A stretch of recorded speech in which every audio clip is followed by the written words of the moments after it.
I don't really suggest you watch this video. I'm making it for my own purposes. But I just happened to catch some clips from my commute during this work week and was putting them together in a video for myself. So with that being said, let's get started. I had to work in New York City this past week. So I was there from Monday through Thursday. The original plan was only for me to be there from Monday through Wednesday. But things did not go as planned, and I'm going to talk more about that in a moment. I happened to catch like several clips from throughout my trip, including that's my departure. It's like, hey, it's on my house security cam, so I might as well go ahead and throw that in the mix.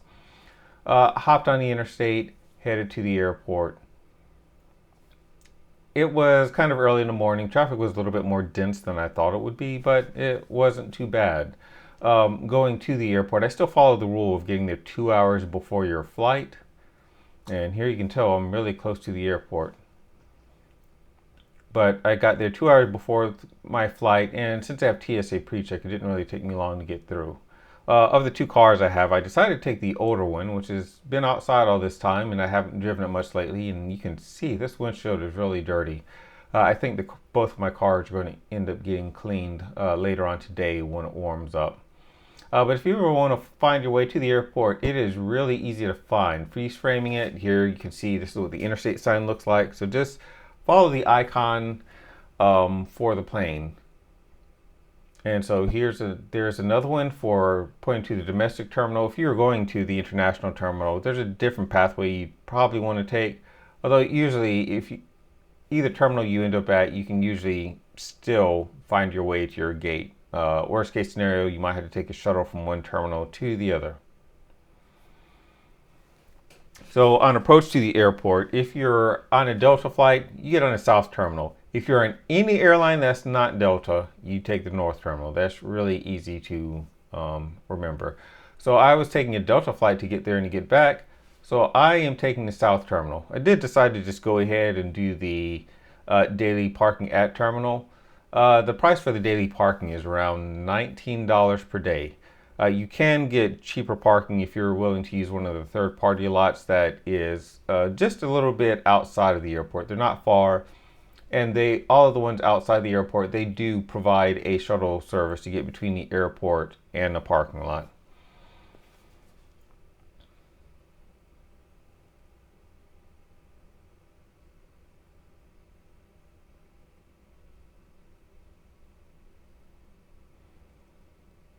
Now, to get over to the terminal, the third level of the parking lot is level with the terminal. So while that would be a desirable level to be at, I park on a second because it's usually a little easier to find parking there, and I figure it's close enough to the terminal. You could go up to the fourth level too.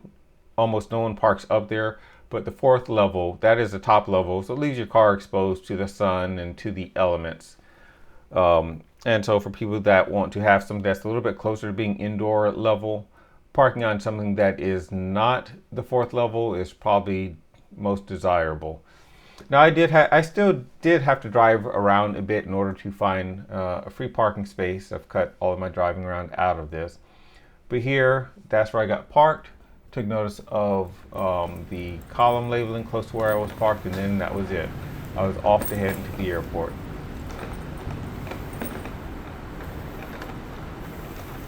So here I've already climbed up to the second level and I'm just falling back to the airport. I should have paid attention to the parking machine because they are out of order, and I didn't notice that when I was first leaving. Usually you can pay to park or pay for your parking before you get to your car. It just makes it easier to get out. But from the area that I parked, I ended up coming to the airport closer to where baggage claim is. Which is fine. That makes it actually a bit more convenient for when I'm coming out, because after I get my bags, I'm a little closer to the car. And I tend to prefer to have my car positioned so that exit is easier. This was the TSA pre-check line. It was a little bit longer than usual today. It did take me 14 minutes to get through, which in the grand scheme is pretty fast.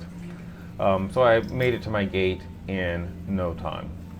Now, one complaint I have about flying out is the seat that I was in. The guy next to me, he was very broad-shouldered, so we're sitting there with arm to arm throughout the entire flight, which I probably care less about that if it's a relative, but for a perfect stranger to be in physical contact with them for the entire flight, not really desirable, but I guess at the same time, it was unavoidable. Most of the flight went without a hitch, so no complaints there. I think the flight was like somewhere between 2 hours and 19 minutes to 2 hours and 30 minutes to get there. So here we are taking off from the Hartsfield-Jackson International Airport, and so you can see all the terminals there in the background. For snacks, I had apple juice and the sun chips, and ended up watching a Japanese movie while I was leaving. Now here we're getting much closer to New York. When I checked on the terminal, I can see right there where it shows New York City, and I can make out Boston. So you can make out a lot of the waterways that are there around New York. And this is when we're landing.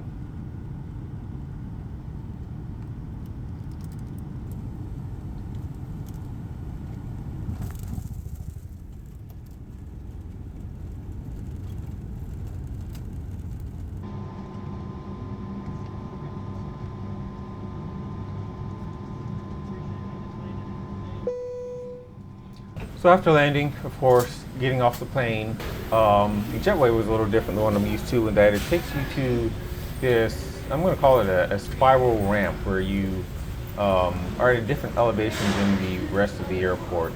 So you're walking around making 180-degree turns a few times in order to get up to the same main level as the airport.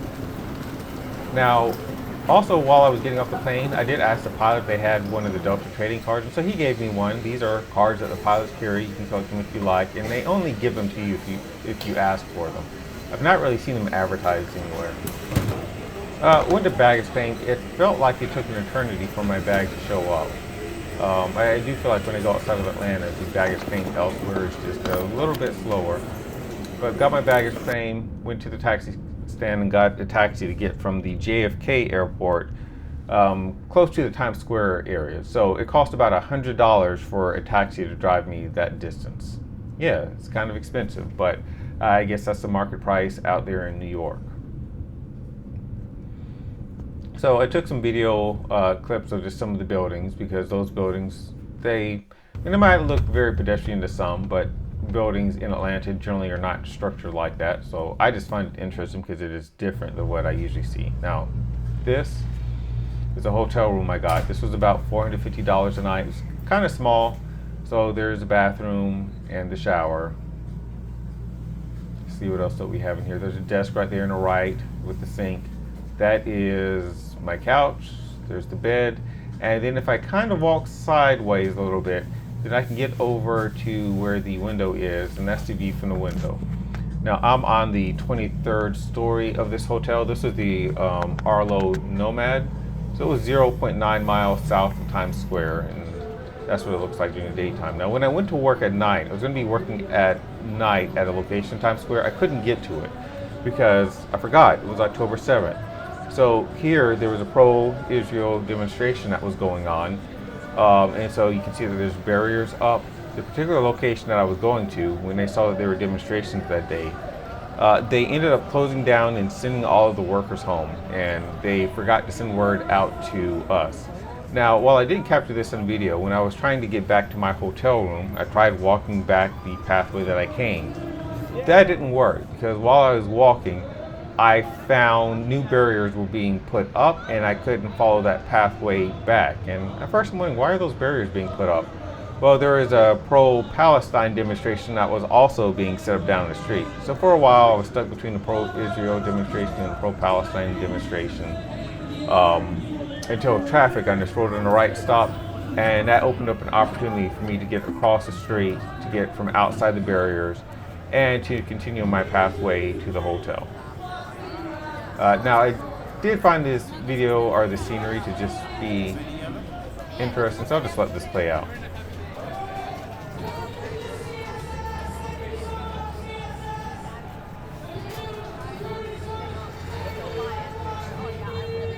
So getting back to my hotel, one of the interesting things is These are destination dispatch elevators, so you select your floor and then it tells you which elevator to get on, which makes sense because not all the elevators go to all of the floors, so that just avoids some of the confusion. I went back around to Times Square during the daytime, and here we can see all the barriers have been set aside. There's no protests going on, and so everything else went as normal. But now my work has been set back a day. The original plan was to work 3 p.m. to 3 a.m. the night before, and that didn't happen. So because of that, we tried to go ahead and see if we could get all the work squeezed into one night. That did not work out. So I ended up having to extend my stay another day. And the thing I hated about that is it's not just a matter of staying in the same room.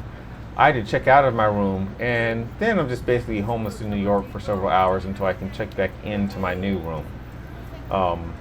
So that I'm just kind of stuck walking around New York for that time with nowhere to be. What's worse is I have nowhere to sleep during that time because I was tired because of long hours before. Now, while I was up in New York, I did catch these video clips of standing in an area and looking around. And I was doing this in preparation for another project I have that is going to be New York based. This is not what I was up there for, but since I was up there, I went ahead and captured these clips. I can't really explain what the project is for, but I would just say that this information was very important to it. But after capturing these clips during the day, that's when I decided to go do some shopping, and I did some tele-shopping with some friends. There's this one Asian mart, Tesla I think it's called, that I went to. This is me going up the stairs. I thought it was interesting that they had an advertisement on the stairs. But I went there and I picked out some things. I also went to this K-pop store that had like the various light sticks and some other K-pop accessories.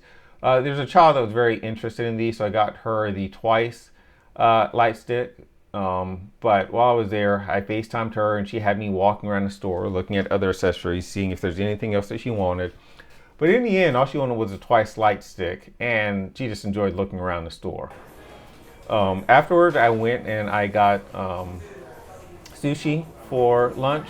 To my surprise, the cashier there spoke Japanese, so I spoke some Japanese to him. He helped me on some pronunciations on which I am horrible. But that's what I had for lunch. So it was at a place called Sushi & Co. And I had some dumplings along with my sushi. I went walking back to my room, but as I was walking, I went past this building. I don't know what it is. Could be a train station, it could be something else, or a government building of some type, but I just thought that it was interesting, so I went ahead and captured a video clip of it. I mean, it might be nice to B-roll for something in the future. Now, as far as the work that I did, I can't really talk about it too much. I can show you a part of the environment that I worked in. I was working within a server room, and the passageways in there were pretty darn thin. So this is like one of the servers where I had to get to the back of it to do some things. Unfortunately, there were 5 of us that had to get in and out of here, and with the passageways only being really wide enough for one person, I mean, there's like a couple of spots where 2 people couldn't cross paths, but it involved a lot of going in and out even if I didn't necessarily want to move, or somebody else having to move even if they didn't want to move, just so that one of us would be able to get to a server that we wanted to get to. Now, these servers are not attached to displays that we can work from. So we had to bring portable displays. There's really long HDMI cables and portable monitors that we had out in another room so that we could unplug the server from the display that was driving, plug in our display, and do our work. And all we were really doing was a Windows update on them and updating some other components. We also went ahead and made backup images, so if a server dies, like in one case the video card actually caught fire and we had to replace that server, we have a complete image of each one of the machines so that we can make a new instance without losing anything. And so there I am just making an image of one of the servers. That would run on for a while. It would take 15 minutes to do the update, 15 minutes to make a backup, along with a little bit of other time to install some other components. And so we did that for each one of the machines. There was lots of machines, so we were pretty much bound by the speed of the I/O within the machine. So there was no way for us to get it done in one night. So I worked from 3 p.m. to 5 a.m. On the first night that we were able to get in there. The next night it was from 3 p.m. to 3 a.m. So I was able to get back to my room a whole lot earlier and get some sleep in. So then after that, it was time to fly home. Now when I left work, I did just catch some more video clips of, I think this was Times Square's at 5 a.m.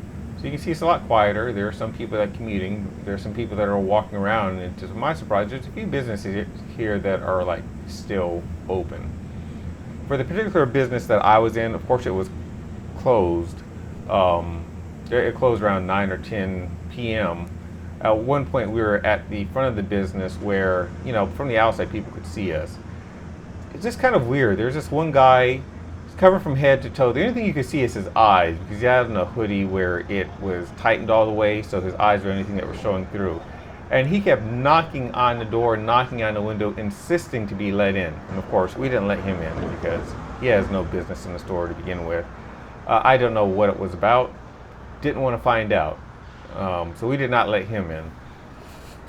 Oh, I did have one other abrasive reaction or interaction with someone. During the time I had no hotel room to be in, I was finally heading back to my hotel to check and see if my room was ready, and so I decided to stop at a Dunkin' Donuts that was next door. Now, when I was going in, there was a guy that had been loitering out there, and he is off to the side, and as I'm reaching for the door to come in, he tries to redirect me to come over to where he is. I had no interest. I had on my noise-canceling earphones, so I just act like I didn't hear him, never made eye contact, never said anything.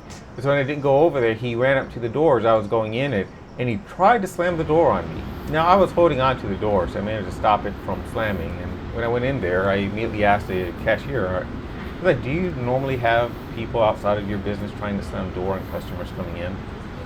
And at that, she dispatched the manager and one other person to go out there and invite the person to leave.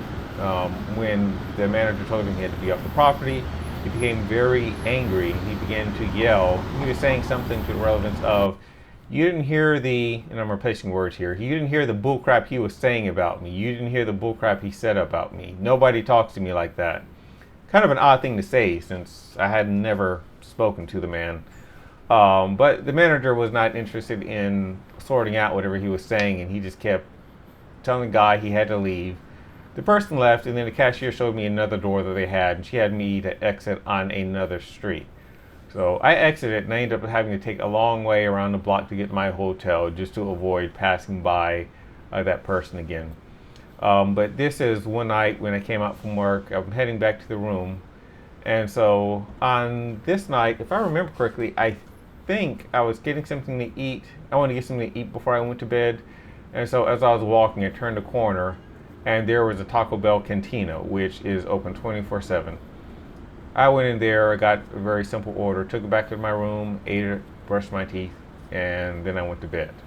So I'm also going to just let the rest of this play out.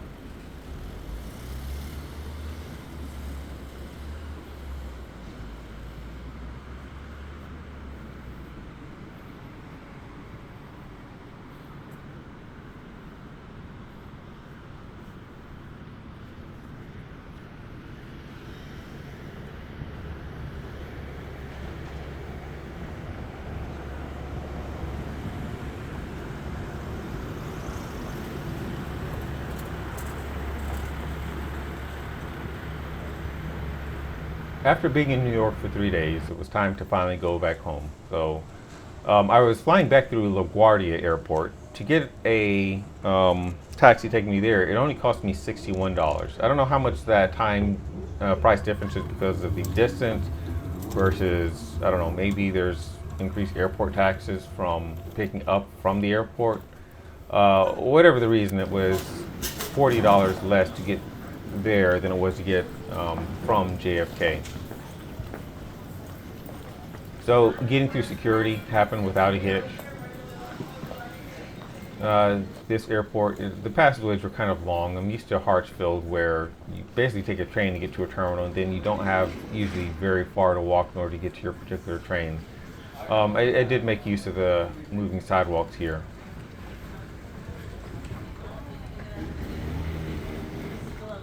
as you can see, I'm one of the people that usually continues to move whenever I'm on a moving sidewalk.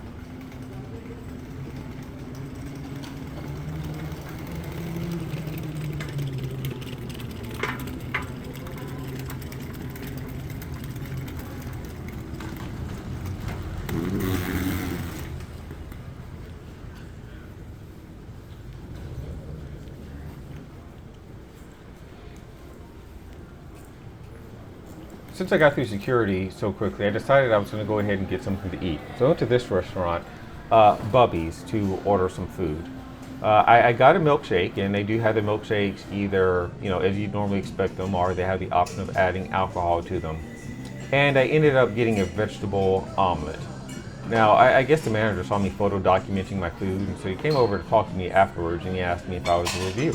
I told him, no, I'm not. I'm a software engineer. I'm just here to do some work. But he went ahead and talked to me extensively to tell me about the restaurant. I've forgotten about much of what he said, but I kind of feel like he was trying to ensure I gave a positive review. I will tell you that I enjoyed the meal here. I would definitely stop back if I were going back through that airport. But after I had my breakfast, I continued on. I was heading to gate 76, which was not too far away. That was kind of odd that the area that you're walking through is not on the same level as the actual gates. In Hartsfield, all of the businesses and the gates are all right there at the same level. So once you get off the trains run underground. Once you get off the train, you go up to your level, and then everything is just on the same hallway.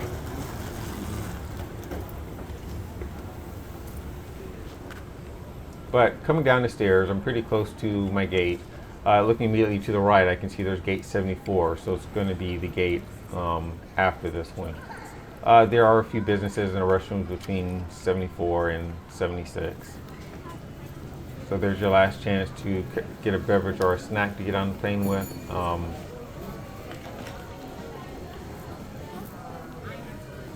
And then after that, here we are. This is the sitting area for the gate. So I went to sit there. I always imagine that when I'm sitting waiting for a plane that I'm going to be productive. I've got my laptop computer. But that I decided on this trip, that is not how things are going to play out.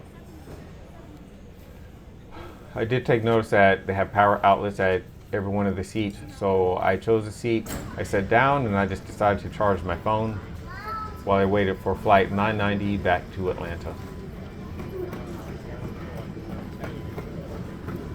Now we started to get on a plane. I was on, I think, about a 12 o'clock flight coming back. So I once again had a window seat on this plane, just like the previous one. This one I was fortunate enough to be able to be the only occupant within my seat. I was in loading zone 5. So being in such a low loading zone, I expected the plane to be a lot more full when I got on, but it wasn't. So I got into my seat and went back into the entertainment terminal. They have this nice thing where you can log in via your phone using this QR code. And once you log in, it shows your name. If you saved any movies that you have been watching from before, it remembers that you were watching those movies, and so those still show up in your favorites. So when I go in here, I can see one of the movies I had marked, which I had completed watching. I had already watched the one about the tunnel, and I went back into watching the 7 Days War.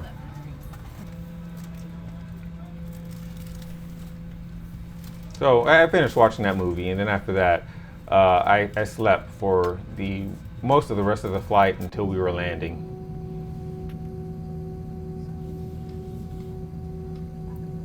Now, if I remember correctly, yeah, this is still in New York, so this is when we're taking off from LaGuardia.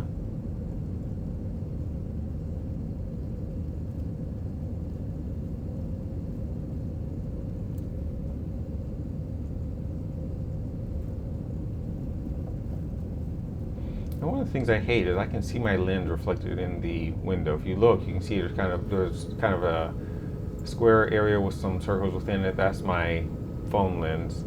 I could do some things to prevent that, but maybe I will next time I'm doing something like this.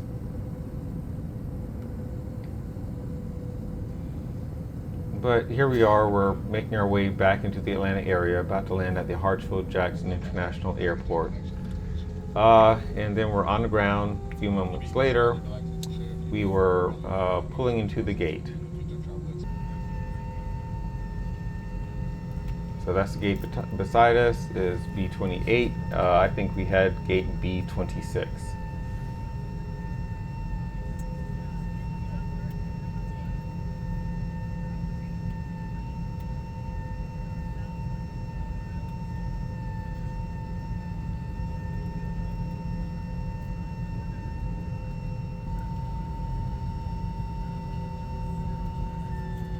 Baggage claim was much quicker for this trip, so I ended up not waiting as long.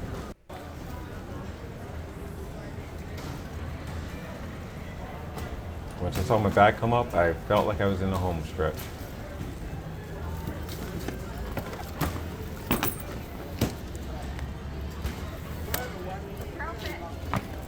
So went back, and that's when I noticed, oh, the pay before you exit machines are all out of service. So it's nothing to do there but to head back to my car. You can pay at the exit. Things end up being slower that way, but hey, it is what it is.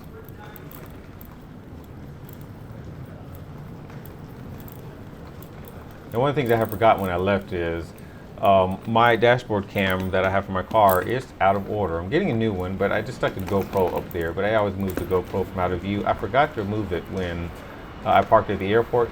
Thankfully, the suction cup mount that I was using on this one, it gets weaker over time. And so at some point while I was sitting there, the GoPro fell off the window, and so it ended up falling onto the floor almost under the seat. So my car was not sitting there with the GoPro 11 exposed the entire time.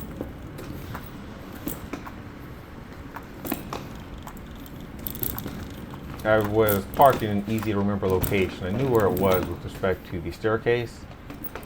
So getting back to my car was pretty easy. I didn't have to do any bit of looking.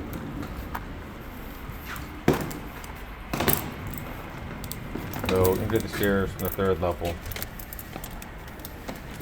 Put down the handle for my suitcase so that I could carry it down the stairs. And then down the stairs I went.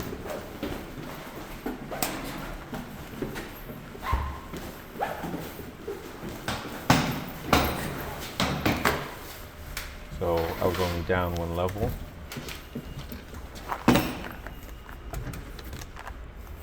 And you can't see it from here, but my car is actually on the other side of that truck that's on the left. I ended up passing through here because the space between these cars was wider and it was just easier to get through that way. So finally made it back to my home city, back on familiar grounds. I left the airport. I will just cut out me getting out of the parking lot, at least most of it.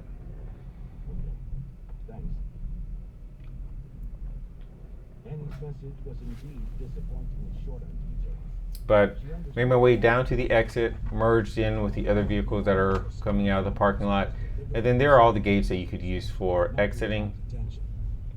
A few of them were closed. I wanted to go all the way over to one on the left that looked vacant, but going over to the left like that, I realized, no, there's other cars coming out. I'm going to end up crossing your pathway, so let's not do that. It could be an accident. So paying to get out was easy enough. It cost me $76 for the amount of days that I was there. Press intercom. Remove credit card. Please wait. Press the red button for receipt. I did get my receipt because I need to make sure that I expense this for work and get my money back. Because this trip cost a few $1,000s. I'm not trying to pay for that myself. But then after that, I was out of the airport. And I was home probably in the next, I think 40 minutes because I stopped somewhere to get something to eat too. Made it home. I halfway ate my food. But then after that, I was just too tired. And I passed out unintentionally without getting through the rest of my food, laying down on the couch.